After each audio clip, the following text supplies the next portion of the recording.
তো যে সমস্ত পপুলার এবং সুনামধারী প্রার্থী আছে জনগণ তাদেরকে চুজ করতে পারে। আমি নিজেই ঢাকা সদরেতে নির্বাচন করতে চেয়েছিলাম, তারেক সাহেব এখানে নামাতে আমি প্রত্যাহার করছি, সেটা আপনারা জানেন। সো জনগণের সামনে একটা অপশন দেওয়া যে আপনাদের সামনে ভালো মানুষ যদি থাকে সেই ভালো মানুষকে আপনারা নির্বাচন করেন। আজকে অনেক দল তো দুর্নীতির বিরুদ্ধে অবস্থান নেয় না, তাদের দলের ভিতরে যে দুর্নীতিবাজ আছে তাদের বিরুদ্ধে ব্যবস্থা নেয় না। এবং আমরা আওয়ামী লীগকে দেখি সমস্ত চোর ডাকাত গুন্ড বদমাশকে যারা প্রমোট করে তাদেরকে রক্ষা করে। এবং একথা একাধিকবার আলোচনা হয়েছে যে আজকে বিএনপি আরো অনেক ভালো প্রার্থী সামনে আনতে পারতো। এখানে এই বিদ্রোহী প্রার্থী তো বিএনপির বেশি, এবং এই বিদ্রোহী প্রার্থী যেখানে থাকবে সেখানে তো জামাত অ্যাডভান্টেজ পাবে। যে এই যে বিএনপির যে বিদ্রোহী প্রার্থী সে কার ভোটে ভাগ বসাবে? নিশ্চয়ই বিএনপির ভোটে ভাগ বসাবে। উপরে অনেক কিছু থাকে, উপরে দেখা যায় অনেক লোক যায় না, কিন্তু ভোট কেন্দ্রে যাইয়া কাকে ভোট দেবে সেটা তো তার ইন্ডিভিজুয়াল চয়েস। সো বিএনপির সামনে আরেকটা সুযোগ ছিল এই ঋণ খেলাপি এবং দ্বৈত নাগরিকের ইস্যুটাকে রিজলভ করা, কারণ দলগুলোরও দায়িত্ব রয়েছে আইন প্রতিপালন করা। আজকে এই সমালোচনাটা হতো না যদি এই ঋণ খেলাপি বাদ দিয়ে অন্য প্রার্থীকে চুজ করতো। অনেক জায়গায় উইক প্রার্থী দেওয়া হয়েছে, আমার ব্যক্তিগত নলেজ আছে, আমার ধারণা যে এরকম অনেক জায়গায় ভুল করছে, শতাধিক জায়গায় মানে আরো বেটার অপশন ছিল, সেগুলো যেহেতু প্রতিপালন করে নাই, অতএব সামনে চ্যালেঞ্জ আছে। এটা তো সোজা না, হাড্ডাহাড্ডি লড়াই কেন, ওই 91 সালের মতো ঘটনাও ঘটে যেতে পারে।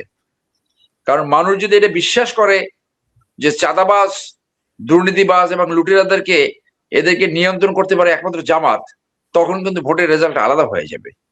এন্ড বিশেষ করে 5ই আগস্টের পরে যে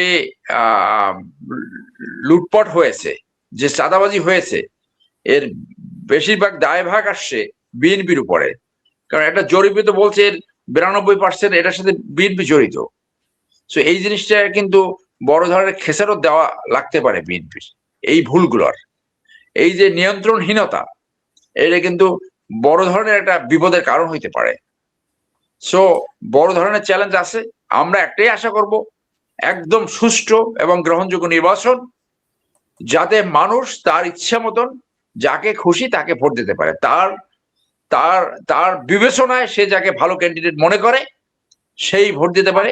সেইটাই রাষ্ট্রের দায়িত্ব, সেইটাই নির্বাচন কমিশনের দায়িত্ব, সেইটাই ওই পুলিং অফিসার, প্রিসাইডিং অফিসার তাদের দায়িত্ব, যে এইবার যাতে এই পরিবেশটা হয় যেখানে খুশি ভোট দেব, কিন্তু ভোট কেন্দ্রে নির্বিঘ্নে নির্ভয়ে ভোট কেন্দ্রে যেতে পারে এবং ভোট প্রদান করে বাড়িতে ফেরত আসতে পারে। এবং বাড়িতে ফেরত আসার পরে ভোটের রেজাল্ট যাই হোক, কাকে কে ভোট দেছে এই বিষয়ে বিবেচনায় নিয়ে যাতে তার উপরে অ্যাসল্ট না হয়, হাঙ্গামার সৃষ্টি না হয়। ওই সুবর্ণচরের এক মহিলা যে গণধর্ষণের শিকার হয়েছিল ওইটা যাতে না হয়। ভোট দেওয়া, কারণ অনেকে বুঝে ফেলায় যে কে কোথায় ভোট দিছে, সেইখানে যাতে কোনো হাঙ্গামার সৃষ্টি না হয়। আর একটা সুযোগ আসছে, এবার ভোটের রেজাল্ট যাই হোক, যারা হেরে যাবে তারা বিজয়ীকে ধন্যবাদ জানায় কিনা, অভিনন্দন জানায় কিনা, সেই কালচারে আমরা যেতে পারবো কিনা। সেই অভিনন্দন জানাবে না গালাগালি হবে না মারামারি হবে। তবে জনগণ অনেক সচেতন, যারাই এবার এই মাস্তানতন্ত্র অথবা এই হুলিগানিজম করবে তারা কিন্তু আস্তে আস্তে জনগণ থেকে বিচ্ছিন্ন হয়ে যাবে। সেটাও আমার ধারণা যে রাজনৈতিক দলের নেতৃবৃন্দগুলো এগুলো বুঝে। এবং জনগণকে যদি খেপিয়ে তোলে এবং জনস্বার্থ যদি রক্ষা না হয় তাহলে কি হয় সেটা তো আমরা বারংবার দেখেছি।